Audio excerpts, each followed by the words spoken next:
Já cá estou novamente. Isto, como se diz, santos de casa não fazem milagres, não é? Pois tinha que acontecer com o meu pai. De qualquer das formas, estamos aqui para conversarmos sobre tudo o que se passou em Macau na altura da transição, na altura em que Portugal foi entregue à China para ser administrado pelo governo chinês. E ninguém melhor do que o José Alves Paula para vir falar sobre isso, para nos contar histórias e truques e segredos daquilo que se passava por lá. Vamos ouvi-lo. Eu estou a ver que estão a entrar. Houve pessoas que saíram, houve pessoas que entraram e agora estão novamente a entrar. Mas eu vou chamá-lo e vamos começando a conversar aqui devagarinho, porque há muito por dizer. Eu, se lhe der troco, ele começa a falar e, portanto, vão ter muito para ouvir. Vamos embora. Então, pai... Olha, antes de mais nada, tens uma lata de nada. Bom, as pessoas já estão aqui umas a começar a entrar. Digam olá. Olá, já cá estou novamente. Olá, cá estou outra vez. Estão aqui se houver alguém pessoas que tenha paciência para me ouvir, olha, eu cá estou, para disposto.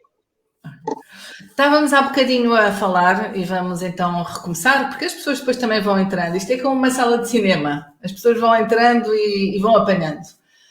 E estava-lhe a perguntar, é um engenheiro com uma carreira de sucesso, com uma carreira consistente, equilibrada, e a certa altura é desafiado para ir para o outro lado do mundo. O que é que o fez abraçar este novo projeto que há 20 anos atrás entrou na sua vida? Olha, eu estava há bocadinho a querer dizer que houve duas razões, uma razão pela positiva e uma pela não negativa, chamemos disso. Vamos lá. Começando por esta última. Se me tivessem feito este convite aí 8 ou 10 anos antes, eu não teria aceitado. E não teria aceitado não é porque não gostasse, não é porque não quisesse, mas nessa altura, olha, tu, por exemplo, eras uma miúda, adolescente e não sei o quê. O teu irmão mais novo era uma criança. O Eduardo andava aí pelo meio. Quer dizer, e até uma razão também importante. Os meus pais eram vivos e idosos e teriam muito desgosto em ver-me ir embora.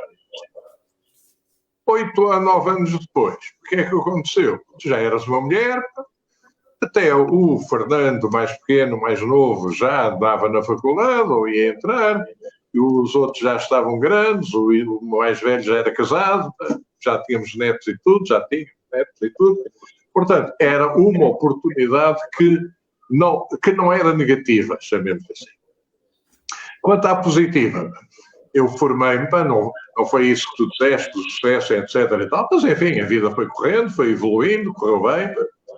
Ao fim de quase 30 anos de atividade profissional, sempre numa determinada linha, que era de engenheiro de uma empresa de construção, de engenharia especializada, etc. e tal, mas sempre nessa fase, nessa progressão normal, de repente aparece uma proposta, um convite, enfim, uma oportunidade, melhor dizendo, de ir para uma coisa que eu nunca tinha experimentado, que era uma ação na função da administração pública, fora dos contratos de empreitadas, fora dessa guerra da caliça, como depois me vieram a chamar lá.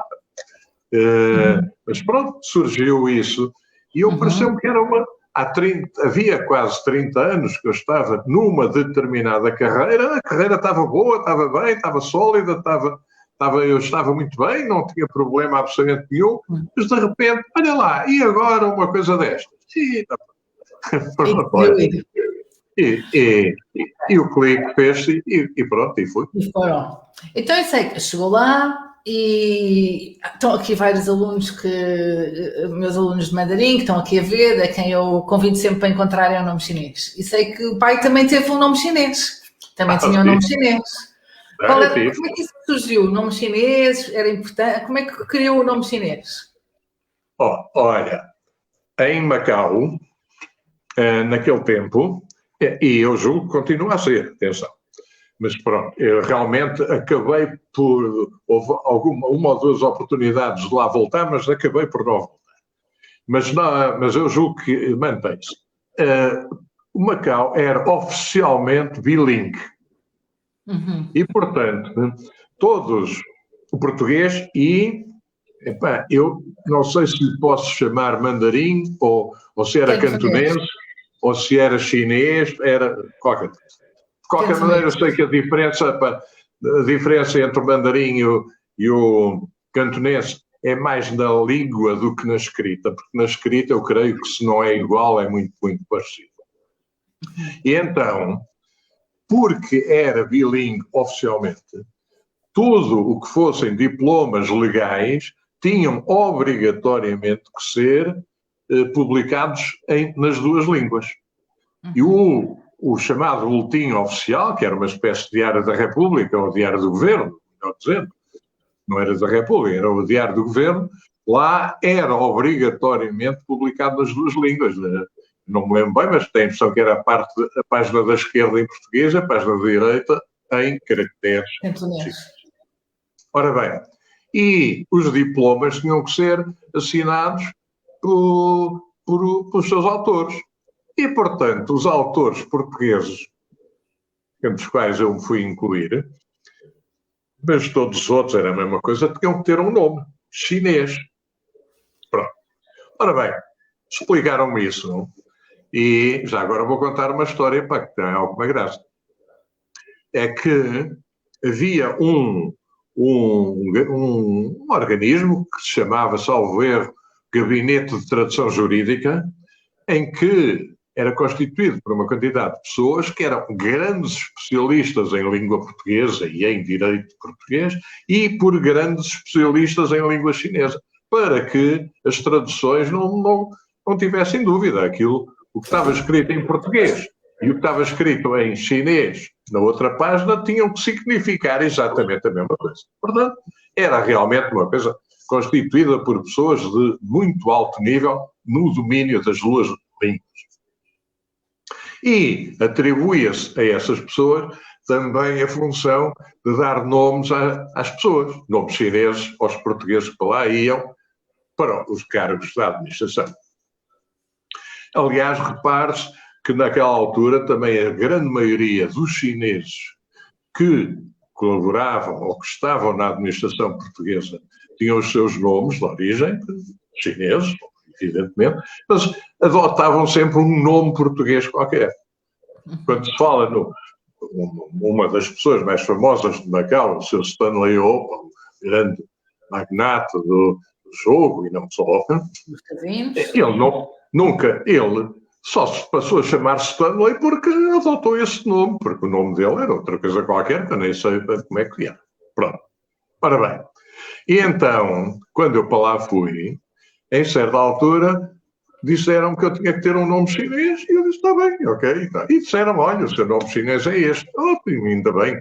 E pronto, e mandei fazer cartões de visita e tudo. Os cartões de visita tinham de um lado a minha identificação em português, né? E por trás o meu nome em chinês, e a morada e o cargo, etc., tudo escrito em chinês. Pronto. Ora bem, aconteceu, passado um mês ou dois, eu tive uma reunião de trabalho com umas pessoas que queriam fazer uns investimentos lá em Macau e etc., e que estavam interessados em fazer a coisa, e pronto, e fizemos a reunião, e como era absolutamente tradição e sine qua non, eu puxei dos meus cartões de visita e dei um cartão de visita a cada um. E um dos senhores que estava lá, que era chinês, naturalmente, pôs-se a olhar para aquilo. E pôs-se a olhar para aquilo com cara de gozo. E assim a sorrir e tal. E eu estava lá, ainda não estava há muito tempo, pensei, estou a ser usado, como é que é isso? Pronto. E então perguntei-lhe o que é que se passava, perguntei-lhe abertamente, falando em inglês. Né? E ele disse-me, este cartão de visita está errado, você não se chama assim. Mas qual era o nome? Lembra-se, não? Epá, não me lembro, mas Mas, digamos, o nome tinha sido feito, como, aliás, depois um outro que eu tive mais tarde não, já tinha nessa altura, um bocadinho a procurar uma fonética parecida com o meu nome, com o nome português. A procurar aquilo.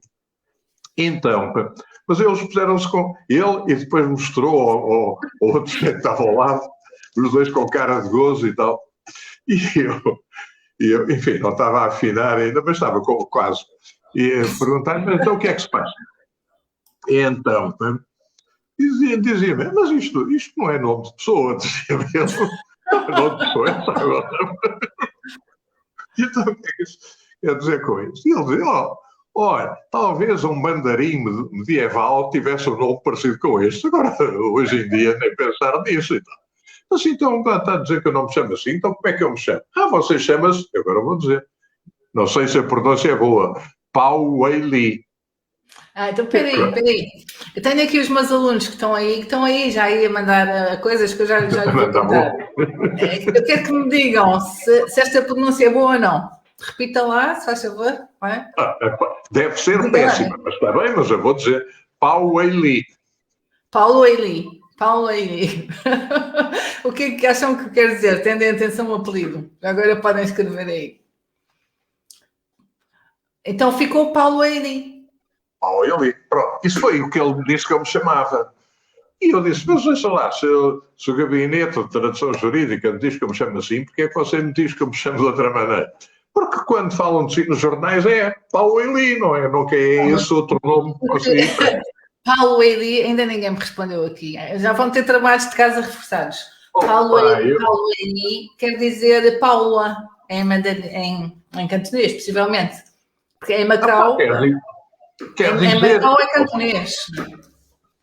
O que o senhor me explicou, depois no meio do gozo, que ele deu uma brincadeira, foi que aquele nome que me tinham dado era assim, e ele chamava que era bom para o mandarim medieval, porque dizia ele que aquilo que queria dizer era assim uma espécie de dedicação, glória e inteligência. Aquilo realmente parecia mais o lema de um clube de futebol do que propriamente o nome de pessoa, sem dúvida nenhuma. Bem, vamos seguindo. Enquanto que eu perguntei, então e esse Pao Wei Li o que é que quer dizer?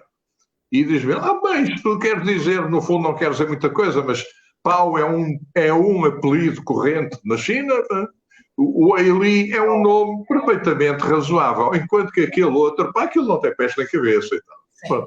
Resultado, eu disse, então escreva aí num papel, pedi um papel e tal, escreva aí o papel, como é que eu me chamo, que é para eu quando chegar lá.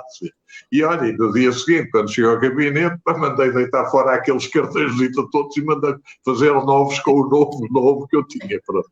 É isso. Pai, dê-me só um bocadinho. Estão aqui pessoas a entrar, devem ter entrado agora, porque são 10 horas e não chegaram a ver. Nós começámos agora mesmo, portanto vão apanhar ainda muito da conversa. Não se esqueçam, quando fazem os comentários, de pôr o vosso nome, se quiserem interagir aqui um bocadinho mais connosco. Tenho aqui uma pergunta engraçada antes de continuarmos, só para dar um bocadinho de tempo para mais pessoas entrarem. Tenho aqui um aluno, muito querido, que diz isto: um imenso gosto em assistir a este momento. Obrigada, Panzar. Engenheiro José Alves Paula. Alguma vez pensou ou sonhou que a sua filha ia ser uma referência a ensinar o mandarim? Panzar. Tinha que ser. Eu vou responder, eu vou dizer lá pensar, nunca pensei. Agora, que me admira alguma coisa, não me admira, porque a Isabel é pessoa para isso e para muito mais. Portanto, deu-lhe para aí, olha, ela deu-lhe para aprender mandarim e não só para aprender mandarim, aprender mandarim já seria muito, para mim, olha, já seria muito. Mas ela deu-lhe até para ensinar, para ele. Luís Bação, boa noite, já vi que está aí em grande, boa noite, Teresa Cunha, vão entrando, sejam bem-vindos.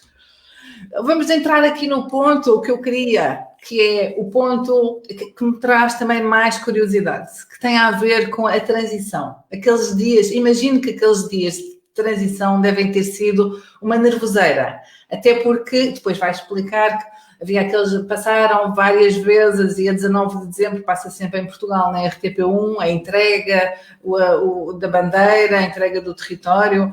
Conta lá como é que era o ambiente entre os portugueses e até os portugueses, bem, mas entre os portugueses primeiro, nesses dias anteriores, nessa semana anterior, como é que foi? Olha, vamos lá ver. Não se pode dizer que houvesse uma expectativa espantosa, porque a declaração conjunta que tinha sido assinada entre o governo de Portugal, enfim, o Estado português, e o Estado chinês, tinha sido, salvo, 12 anos antes, em 88 ou 87. Em 87, 88, foi assinada essa declaração conjunta, a chamada declaração conjunta, que é um tratado internacional, registado na ONU, na Assembleia, enfim, na Organização das Nações Unidas. Não foi um arranjo, uma coisa combinada ali entre parceiros, não, foi uma coisa que deve ser, e foi 12 anos antes. E nesse 1987, salvo erro, ficou logo registado que a administração portuguesa do território de Macau cessaria no dia 19 de dezembro de 1999. Pronto, ponto final. Ficou também já estava esclarecido, e eu julgo que já, no fundo, já era um conceito. Fala-se muito da colónia de Macau. Talvez nos anos antigos se falasse, na altura já não se falava em colónia, porque Macau não era uma colónia portuguesa. E havia muitas vezes pessoas que nos visitavam, entre elas tu, foste lá e disse, olha, isto não é uma colónia, isto não é um território português, isto é um território chinês, em que a administração é portuguesa. Era o caso. Portanto, e tudo isso, que já era antes, já era um conceito, o conceito de colónia já tinha acabado muito tempo antes. Conta-se mesmo que, em certa altura, houve pessoas, na sequência do 25 de Abril de 74, que propuseram à China a descolonização, e foi a China que disse, colonização, descolonizar, aquilo não é uma colónia vossa, aquilo é um território chinês. Agora, continuem lá se quiserem, que nós temos muito gosto nisso. Agora, não venham dizer que é uma colónia. Já não era. Porque Macau, atenção, Hong Kong era uma colónia britânica. Mas Macau não era. Portanto, já toda a gente sabia que no dia 19 de dezembro de 1999, o governador e as autoridades portuguesas cessariam a sua atividade e iam embora, ficavam lá se quisessem, porque não eram expulsos, simplesmente deixavam era de exercer a soberania. Portanto, tudo aquilo já estava a ser preparado, estava a ser feito, foram feitas instalações próprias para essa cerimónia, foi programado aquilo tudo, e depois chegou o dia. E o dia 19, digamos, foi um dia espantoso. Eu não sou... É impossível descrever sem estar lá, porque pequeníssimos detalhes... Por exemplo, a situação da gente ver, quando foi o arriar da bandeira no Palácio, enfim, umas imagens icónicas que passaram muitas vezes, e passaram durante muitas vezes, e nas quais eu quase nunca apareço, mas a tua mãe aparece frequentemente, porque ela estava num sítio em que foi focada e foi vista.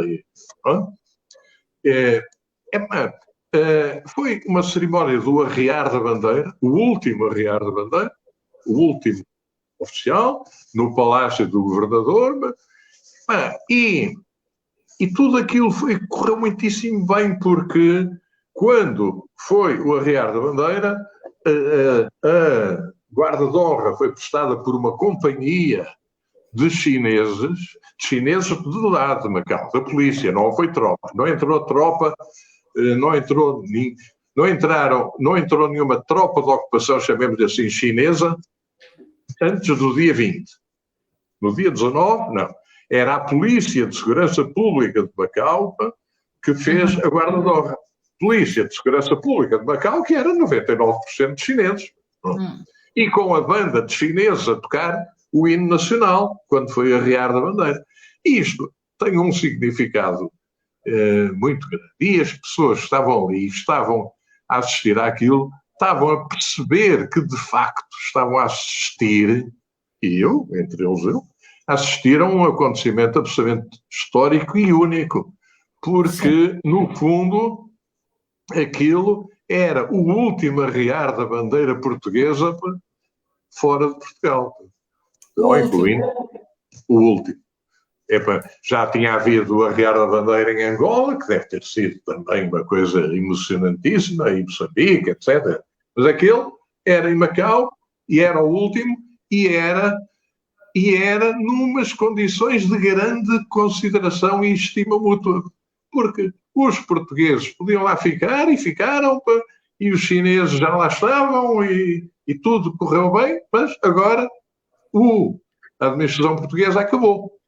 Portanto, depois houve a cerimónia à meia-noite, que foi. Mas essa, digamos, já foi uma coisa um bocadinho mais artificial. Aquela que eu estou a falar, e que foi para aí às 5 da tarde, às 6 da tarde, coisa assim, foi no Palácio do Governador. Foi a bandeira que estava no palácio chamado da Praia Grande, que era onde era o palácio, o gabinete do Governador, onde aos domingos, etc., se hasteava a bandeira e se arriava ao pôr do sol.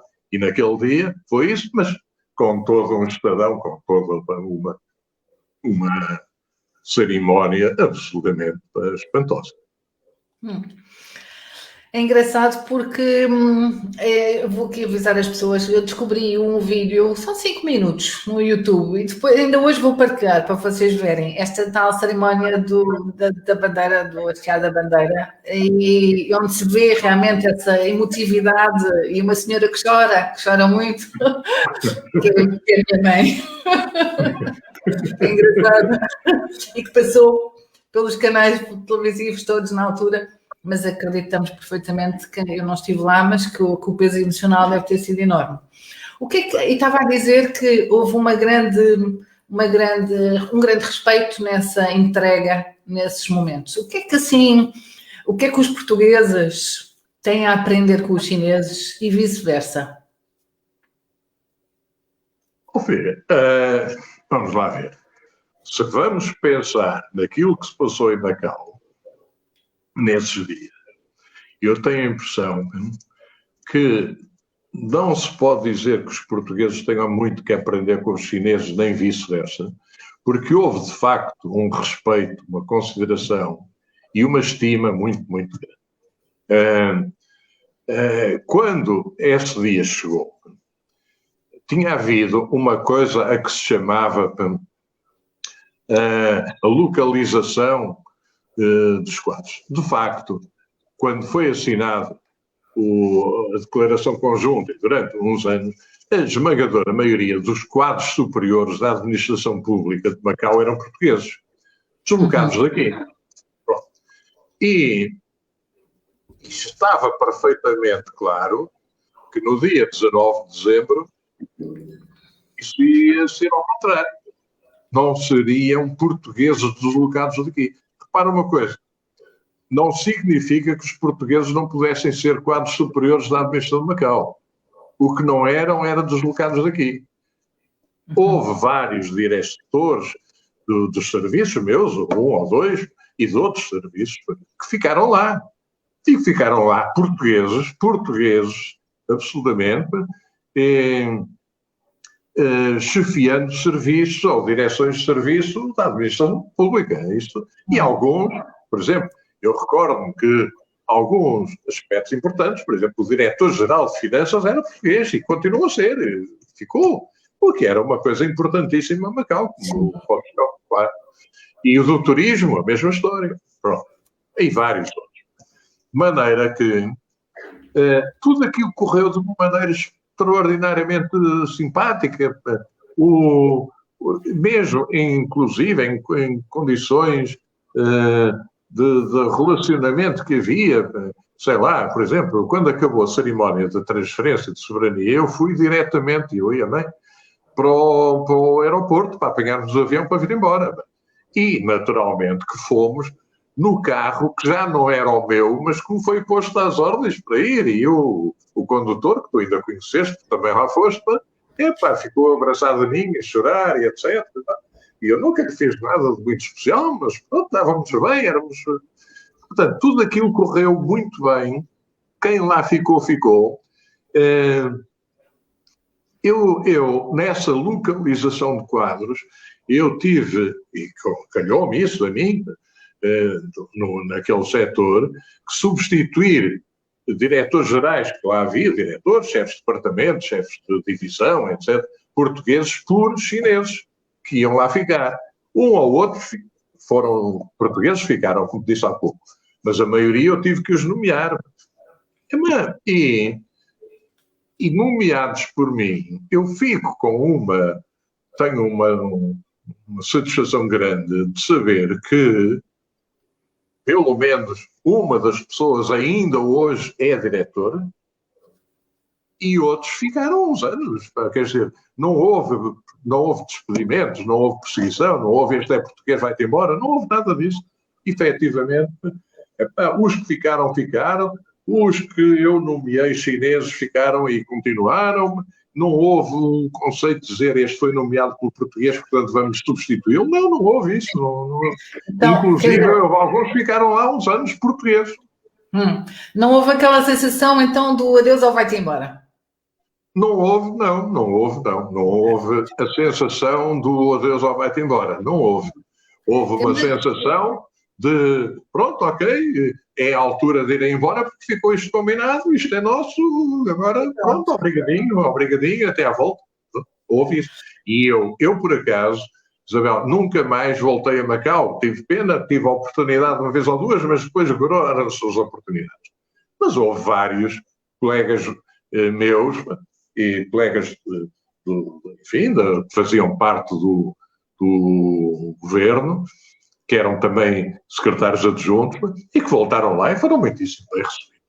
Claro. Bom, temos aqui uma pergunta aqui da Susana Guterres. A Susana está aqui a perguntar uma questão que eu também gostava de ouvir a sua opinião. Quais são as melhores qualidades e defeitos dos chineses? Eu acho que isto é uma pergunta muito difícil, até porque não sei se é assim tão fácil de generalizar. A senhora... vamos lá ver. Eu não acho que haja melhores qualidades e piores defeitos dos chineses. Eu acho que há melhores qualidades e piores defeitos dos humanos. E acho que os humanos ou são bons ou são maus, ou são perfeitos ou não são. Agora, há tradições que podem ser diferentes nos sítios e noutros. Não vale a pena estarmos agora com coisas.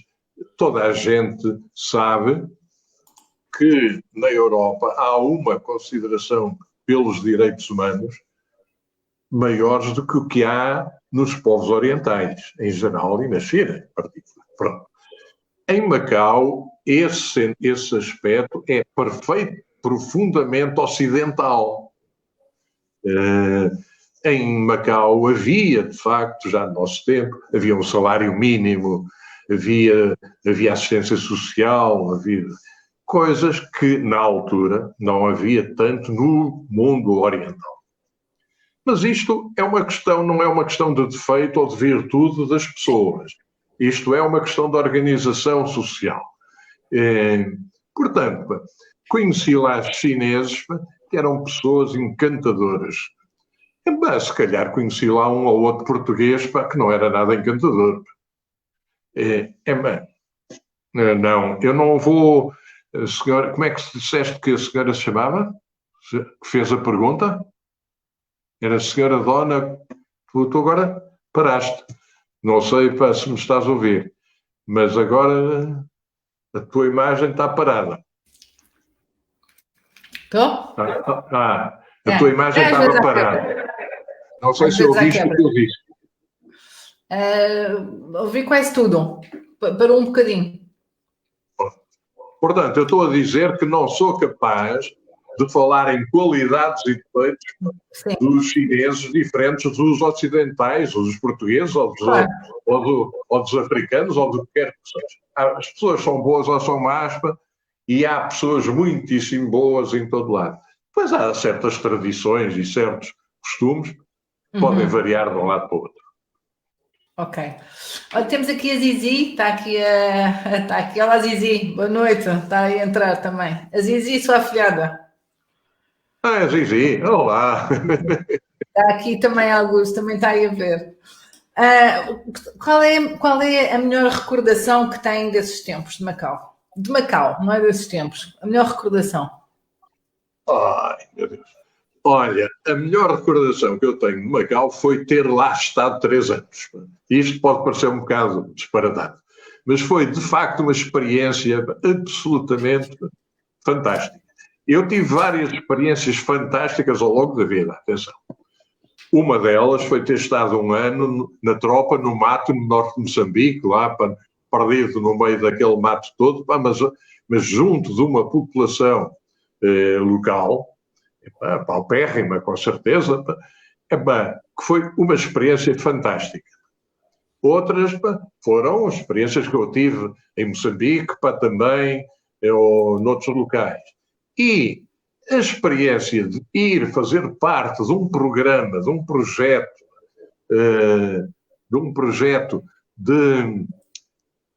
pode parecer que o nosso papel era acabar com a administração portuguesa. Não era. O nosso papel não era acabar com a administração portuguesa. O nosso papel era transferir aquela administração para a China, e esse papel foi importantíssimo, porque ao fim de 400 e tal anos, quase 500 anos de administração portuguesa, chegou a altura de dizer, pronto, agora vamos embora. Mas não fui eu que o disse. Eu até vou dizer, se calhar eu teria muita dificuldade em dizê-lo, mas tive muito orgulho em participar nisso. E, portanto, esse conjunto todo, e a convivência, e conhecer outras pessoas, e inclusive portugueses que eu conheci lá e que eu sou amicíssimo hoje, que nunca tinha visto. Eu, quando para lá fui, já não era miúdo de escola. E conheci pessoas de quem eu fiquei muito amigo, porque foi uma experiência fantástica. E se voltasse agora lá, o que é que teria feito de diferente? Se voltasse agora para fazer o que tive... filha, digamos, eu diria que se eu voltasse hoje para lá, sim, talvez, como em tudo na vida, provavelmente havia uma coisa ou outra que eu hoje digo, podia ter feito aquilo que não fiz. Se calhar tentaria fazer. Mas, genericamente falando, eu diria que a missão que eu tive lá também não dependia só de mim. Também era condicionada por todo as circunstâncias. De maneira que talvez uma coisa ou outra, eu às vezes penso, podia ter feito isto ou podia ter feito aquilo. Mas era isso. De resto, não havia muita alternativa. As coisas, foram só os últimos 3 anos. As coisas já estavam alinhavadas, já estavam marcadas. Não? Sim. Temos aí a Cláudia também das Gêmeas, também está aí. Olá, Coqui. Olá, Cláudia. A Cláudia também está aí. E temos aqui uma pergunta que eu também ia fazer. O senhor é fantástico, muito sábio. A filha não poderia ser diferente. Muito obrigada pela parte que me toca. Não sei quem é, para eu poder agradecer diretamente. Em sua opinião, qual a principal mais-valia de aprendermos mandarim? Olha, vamos lá ver. Eu teria que dizer que eu não aprendi, Mas hoje em dia, num mundo global, no mundo em que vivemos hoje em dia, o mandarim é a língua mais falada do mundo. Quer dizer, como língua terceira, não é. Eu creio que ainda seja o inglês. Agora, como língua materna, como língua natural, o mandarim deve ser a língua mais falada do mundo. Pá. É falada por 1.300 milhões de pessoas, que é mais de 20% da população do mundo, ou é dessa ordem. Portanto, e se há 100 anos isso poderia não ser muito, muito importante, hoje temos que reconhecer que a China hoje é uma potência mundial importantíssima, sob os pontos de vista todos, incluindo económico. Portanto, hoje em dia, numa sociedade que vive e em que a economia é importantíssima, a China é importantíssima. E se é certo que o mandarim é uma língua mais difícil de aprender, certamente, do que o inglês, porque o inglês, diga-se o que disser, a gente às vezes no liceu vê-se aflita com o inglês, mas deve ser a língua mais fácil do mundo, o inglês, porque aquilo não tem nada, aquilo é tudo facílimo. O mandarim é difícil e tu sabes isso, não vale a pena eu explicar, porque sabes que o mandarim não é fácil. Mas, sem dúvida nenhuma, que a esmagadora maioria dos chineses falam em mandarim, não falam outra língua também. Portanto, é, no meu entender, muito importante para quem esteja numa atividade profissional dependente da economia, ser capaz de falar como quem diz mandarim, diria outras línguas também, mas de facto a China hoje é um portentado. Temos aqui a Ana no seguimento, estou aqui a tentar gerir, são tantas perguntas, mas a Ana no seguimento do que está a dizer pergunta se acha que o objetivo principal dos chineses é realmente povoar a Europa e se vão conseguir. Eu acho que não é só povoar a Europa, mas agora não sou eu que tenho que achar nada hoje aqui. Povoar a Europa? Eu acho que não. Eu acho que eles já estão a povoar muito a China. Um exagero. E acho que não sabe. Acho que controlar a Europa, eu julgo que nem sequer é dominar a Europa, por enquanto, pelo menos. Mas a China, até há 40 ou 50 anos, era assim uma coisa secundária que estava para lá, com muitos chineses, porque aquilo é um território para 10 milhões de quilómetros quadrados, cheio de chineses. Não? Hoje em dia não é isso, hoje em dia é uma potência económica mundial importantíssima.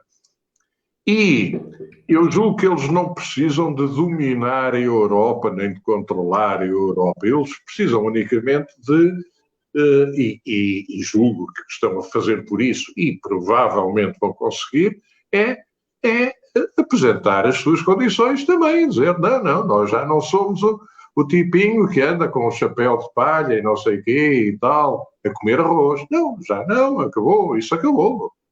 Sem dúvida nenhuma. Acabou, vá lá, no nosso tempo de vida, acabou provavelmente com o Sr. Deng Xiaoping, que um dia disse, isto não é assim. Mais do que o Sr. Mao Tse-tung, na minha opinião, mas isso não me quero meter em política. Mas acho que o Sr. Deng Xiaoping mandou um pontapé para a frente que nunca mais parou. Sim. Está aqui alguém, beijinhos, mas não sei quem é que... Porque eu não consigo ver o nome das pessoas que fazem as perguntas. Pergunta se acha que o governo português vai implementar nas escolas a língua chinesa. Acha que isso vai acontecer? Ser a língua chinesa concorrente ao francês, ao inglês? Bem, eu acho que vai ser um bocado difícil, mas talvez venha a acontecer. Quer dizer, vamos lá ver. Nós temos que reconhecer que, precisamente porque é uma língua muito fácil, o inglês instituiu-se como uma língua com tendência universal. Porque é muito fácil de aprender inglês. Porque se a gente pensar num verbo qualquer português, tem pelo menos algumas 30 ou 40 palavras diferentes para enunciar o verbo todo. Enquanto que em inglês são 3 ou 4 palavras e acabou a conversa, está tudo dito.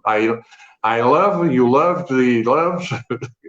E está o assunto resolvido. E agora acrescenta um D para dizer que é loved e acabou a conversa.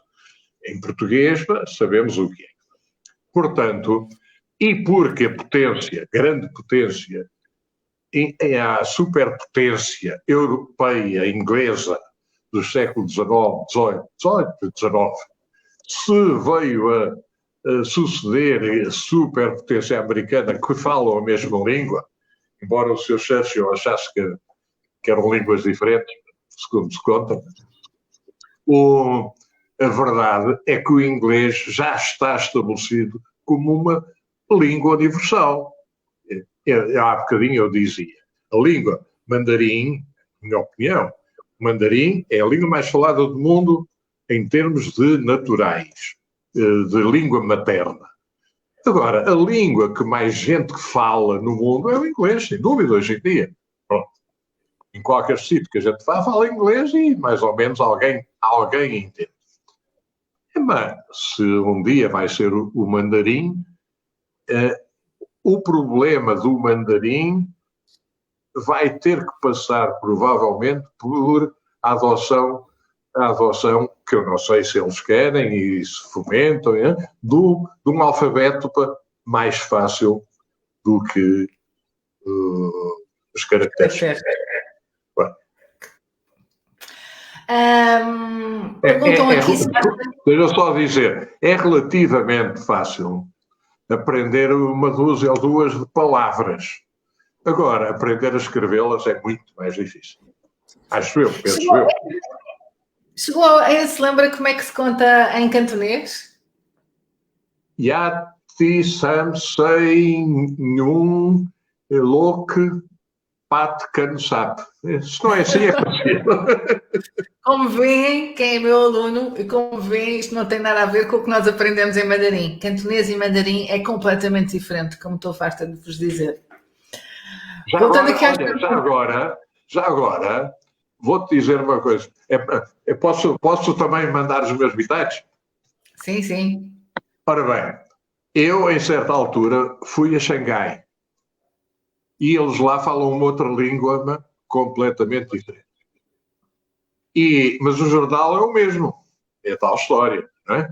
Continuam a ler o mesmo jornal, mas leem de maneira totalmente diferente. E eu, na altura, perguntei como é que eram essas diferenças. E houve uma pessoa que me deu uma explicação que eu acho, para nós, é interessante e exemplificativa.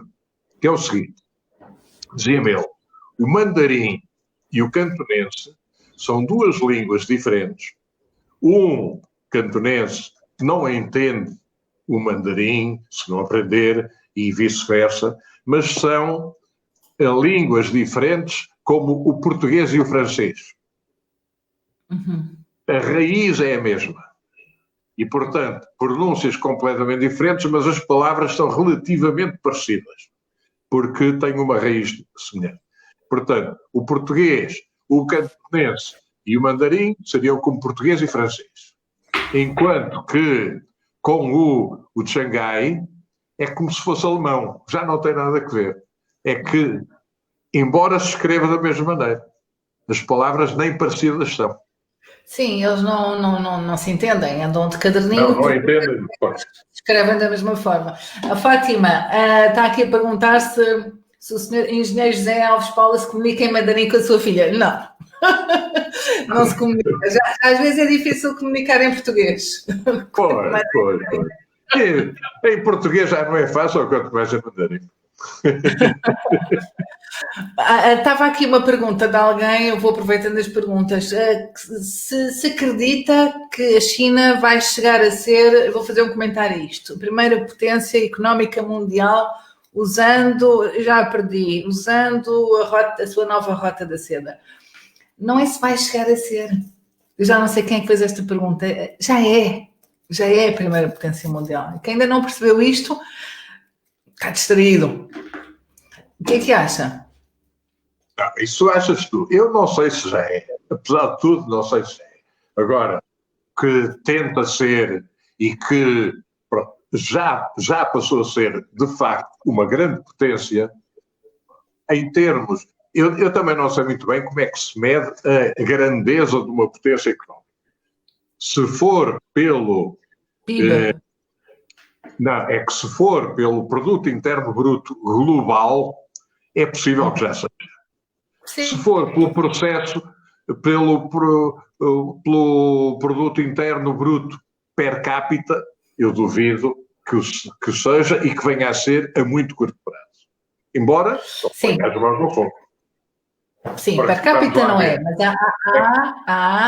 há uma ideia, o China Dream, do atual presidente do Xi Jinping, tem como meta a concretizar em 2027 ou 2028 que isso passa a ser per capita.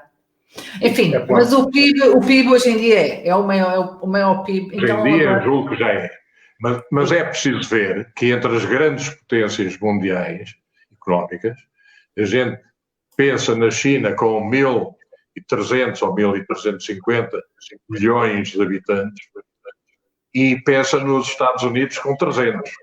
Ou seja, para ser o PIB per capita igual, o da China tem que ser 4 ou 5 vezes maior que o dos Estados Unidos. E eu acho que ainda está longe disso. Ok.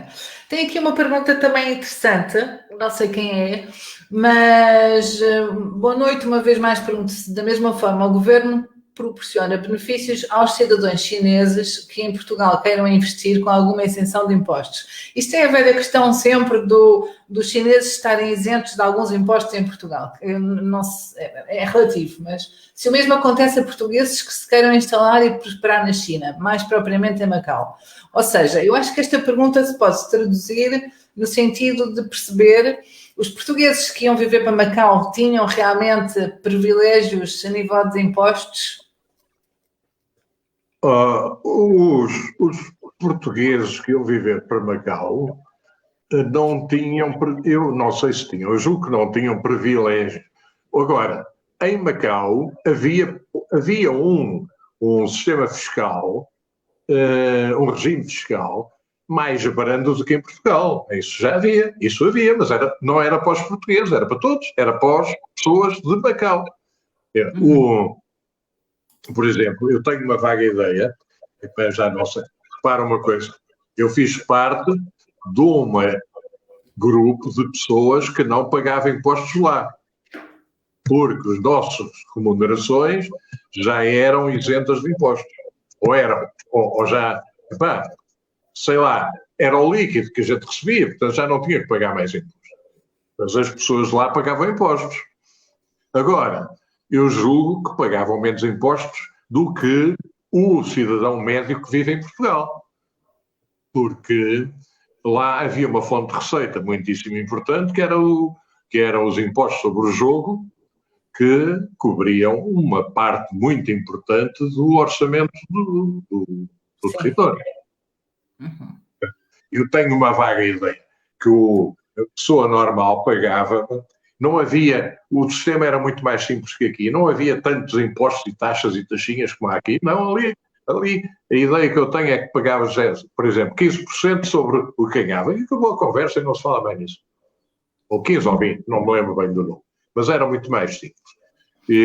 Era um imposto único, quase. Agora lembrou-me uma questão também que acho interessante relativamente à questão do jogo. Os chineses só podem jogar em Macau, não é? É o único local na China em que o jogo é legalizado. E os portugueses também eram assíduos do jogo? Havia, repara, vamos lá começar a pensar numa coisa. Quando eu lá estive em Macau tinha à volta de 450 mil habitantes. Era uma cidade, enfim, com uma população elevada. Havia lá um bairro que diziam, eu nunca verifiquei isso em detalhe, que tinha a maior densidade populacional do mundo, esse bairro, porque tinha cerca de 100 mil habitantes esse bairro e tinha cerca de 1 quilómetro quadrado esse bairro. Era um bairro que tinha sido construído para acabar com umas barracas, umas coisas e umas habitações informais, fez-se aquilo ainda antes de eu para lá ter ido, e portanto Pronto. Mas tinha cerca de 450 mil habitantes. E o número de portugueses era 20 ou 30 mil. Portanto, de facto, é evidente que havia portugueses que iam jogar. Sim, com certeza que sim. Mas os casinos viviam fundamentalmente dos chineses e particularmente dos chineses de fora de Macau. Iam lá jogar. Não sei se vocês quiserem pôr uma última questão, podem pôr, porque o nosso tempo já está quase a chegar ao fim. Houve imensas perguntas, não tenho consciência, mas imensas pessoas a fazerem perguntas, eu não consegui passar todas, imensas pessoas aqui a assistir.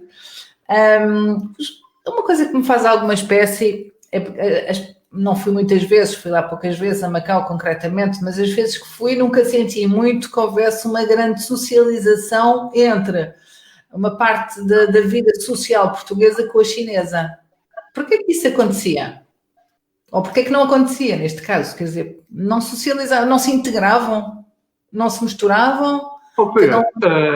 Espera aí, olha, isso reporta-me talvez um pouco para aquilo que eu disse há pouquinho. Havia 400 e tal mil chineses e havia 20 e tal mil ou 30 mil portugueses. Bem, não é de estranhar que esses portugueses, genericamente falando, estivessem em situações mais altas de hierarquia social, porque iam muitos daqui. Muitos desses portugueses, hoje em dia, têm a impressão que não deve haver 10 mil portugueses em Macau. E não é porque abandonassem, é porque não eram de lá e vieram-se embora. Estavam lá em prestação de serviço. Eu, como disse há pouco, a administração. E não só a administração, e médicos, e professores, e etc. E tudo isso. Havia muitos portugueses idos daqui, que eram requisitados à função pública daqui. E que, quando aquilo chegou, tiveram que regressar porque a administração passou a ser chinesa. Por chineses não, por locais. Vamos falar, o termo é locais, era localização. Não era obrigatório ser chinês, só era obrigatório ser chinês para os cargos de governo. Porque para os cargos da administração pública, como disse, havia lá portugueses daqui, portugueses da Beira Alta, portugueses do Algarve ou daqui de Lisboa. E entre eles, pessoas como fosse, eu já o referi, o Diretor-Geral de Finanças, o Diretor-Geral do Turismo, o Diretor-Geral dos Correios era português, e ficaram lá. Agora, ficaram poucos. E depois, apesar de tudo, os chineses não falavam português. E os portugueses pouco falavam de chinês. Portanto, a socialização era um bocado... Não era porque eu não me desse muito... Por exemplo, eu não me dava muitíssimo bem com muitos chineses. Mas realmente não socializava com eles, porque nem eles falavam português, nem o chinês. Mas e os hábitos? Também têm hábitos sociais diferentes, não? Iam aos mesmos restaurantes? Frequentavam os mesmos sítios? Sim, sim. Dentro da mesma escala que referi há bocado, eu frequentava ali uns 3 ou 4 restaurantes onde ia com muita frequência. E via lá sempre chinesas. Simplesmente eram outras famílias. E fui algumas vezes com pessoas lá dos serviços que dependiam de mim. Eu convidei várias vezes pessoas para irem. E fui à casa de um ou outro para que me convidaram para a sua casa. Mas acabava por ser difícil, porque ele falava bem comigo, ele ou ela, mas ele, genericamente ele, falava bem comigo, mas a mulher não falava, a mulher só falava chinês, por exemplo. Pois. A comunicação realmente... A comunicação era o convívio e a confiança e a capacidade de estar juntos e de conviver existia. Mas a comunicação era difícil. Sim. Notam-se muitas as diferenças de classes entre eles. Uma última pergunta da Ana Paula. Olá, Paula. Se notam-se diferenças... Eu vou deixá-lo responder. Se notam-se muitas diferenças de classes entre eles. Entre os chineses? Sim. Naquela altura, notava-se grandes diferenças nas classes sociais? Lá em Macau, residiam pessoas de classes chineses, de classes sociais altíssimas, e havia pessoas da classe mais baixa. E a diferença de classe entre os chineses, eu julgo que era consideravelmente mais extensa do que entre os portugueses. Vamos lá ver. Lá em Macau, como disse há pouco, havia salário mínimo. É por isso que havia um número muito elevado de ilegais em Macau. Passavam a fronteira e entravam ali ilegalmente porque preferiam estar mal em Macau do que estar mal noutro sítio. Isso era um facto concreto. Havendo uns salários mínimos e havendo uma capacidade de trabalho que havia, eles estavam melhor lá, e é por isso que tinha 400 e tal mil habitantes, dos quais 420 ou coisa assim eram chineses, e dos quais 320 se calhar não falavam uma palavra de nada que não fosse chinês. Mandarim, cantonês, provavelmente. É por isso que Macau era uma região administrativa especial, que ainda continua a ser, e até o próprio o Conselho Anexo, o município anexo, que é o de Zloiba, também tinha um estatuto especial, que era a zona económica. O Macau era uma região administrativa especial, e o Zloiba era uma zona económica especial ou semelhante, em que a livre propriedade e a iniciativa eram muito mais livres do que eram. Mas isto é há 25 anos. É preciso ver. Olha, a primeira vez que eu fui à China, que foi em 88, ou que foi isso, encontrei uma pessoa que me dizia que vivia no tal Zhuhai, ali ao lado, e que me dizia que andava há não sei quantos anos a tentar arranjar uma licença para ir a Macau para ver como é que era. Isto em 82, eu agora estava a fazer confusão, em 82. E era uma pessoa habilitada. E nunca tinha conseguido que lhe dessem uma licença para ir a Macau ver como é que era. Porque era proibido. Pronto. Ora bem, quando eu lá estive, passavam 20 e tal mil pessoas por dia à fronteira. Sim. Tudo aquilo. Já mudou a China, além de tudo mais, em 40 ou 50 anos, teve uma alteração correspondente a 200 anos, ou coisa assim, em termos sociais e políticos, em 200 ou 300 anos da Europa. Sim. Tem aqui uma pessoa que lhe pergunta se conheceu o restaurante Lorcha. A Lorcha, sim, conheci muito bem, sim, senhor. Então, quem é a pessoa que está a fazer a pergunta? Porquê é que perguntou isto? Manifeste-se lá, trabalhava lá, era dono, era habitué, era cliente? Porquê? Não sei quem é, não consigo ver quem é. E também uma última pergunta, pai. Olha, responde à senhora, à pessoa que perguntou, não sei se é a senhora, a pessoa que perguntou. Não sei quem é. Que a Lorcha era um restaurante que havia no Porto, no Porto Interior, havia uns 2 ou 3 restaurantes, entre eles a Lorcha, que eram restaurantes de estilo português. Ia-se lá comer comida portuguesa. A Lorcha era no Porto Interior. Havia um outro que se chamava precisamente Porto Interior. Sim. É Irina. Chama-se Irina, não sei. Mas era cliente? Irina, era cliente, era dona, trabalhava lá? O dono era amigo dos meus pais. Ok, está bem, Irina. Okay. O dono era amigo dos pais. Muito bem. Pergunta lá se ela sabe, se ela lá foi alguma vez, e se foi, se confirma ou não que era no Porto Interior. A Irina está a ouvi-lo. Uma última pergunta que puseram e temos mesmo que acabar. Estou com medo que daqui a 30 segundos caia mesmo.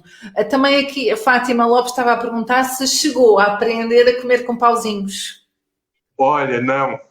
não, e fiz disso quase uma birra. E de tal maneira que cheguei a ir para banquetes, chegava lá e que pedia logo garfo e faca, dizia que eu não me entendia com aquilo. E depois houve uma vez que me disseram que não havia, mas não foi mal porque eu tinha levado para... Não, sou um garfo e faca convicto e não. E mesmo aqui, nunca, quando vou, eu gosto de ir a restaurantes chineses e venho com os pauzinhos, eu levo isto daqui para fora que eu não sei como é que é. Pronto, não. Bom, e com os pauzinhos e com o levo-me isso daqui para fora, vamos ter que terminar. Eu vou agradecer em nome destas pessoas todas que aqui fizeram imensos comentários, estiveram aqui em força realmente a assistir. Acho que é muito importante, as conversas com quem sabe, é sempre útil partilharmos, comunicarmos, partilharmos ideias, partilharmos histórias, partilharmos recordações, porque se não as partilharmos fica só para nós e ao partilhar estamos a promovê-las e a alargá-las pela comunidade. Deixa-me dizer, posso dizer uma coisa? Uhum. É que todos os portugueses, particularmente os portugueses, eu recomendo muito, não se falou muito disto, que vão a Macau, mas que vão a Macau para conhecer Macau. Não é para ir para o jogo, não é para ir às boates, não é para ir comprar joias, é para andar em Macau. E que andem naquele passeio do Leal Senado e vão até à Igreja de São Domingos e daí até às ruínas, hein? E vão ver que há muito de Portugal ali. Mesmo que aquilo seja China. Mas há muito de Portugal. Oh, Carita, adeus, Carita, está a mandar um beijinho a Carita também. Também para ela, Francisco. Vou-me despedir. Então, obrigada, pai. Um bom resto de noite. Um beijinho e cumprimentos a todas as pessoas que aí estiveram. Obrigada. E assim foi. Assim foi ouvirmos algumas lembranças sobre Macau, recordações, histórias, memórias e tudo aquilo que nos faz viver ainda hoje em dia o nosso presente. Agradeço a todos a vossa presença aqui, a quantidade de pessoas, o carinho, a amizade, vi muitas pessoas aqui, nossas amigas, muitos alunos, outros ex-alunos, e toca-me mesmo muito perceber que as pessoas têm interesse pela vida, pelas coisas que nos fazem sonhar, por aquilo que nos mantém interessados. Desejo a todos uma boa noite. Até amanhã.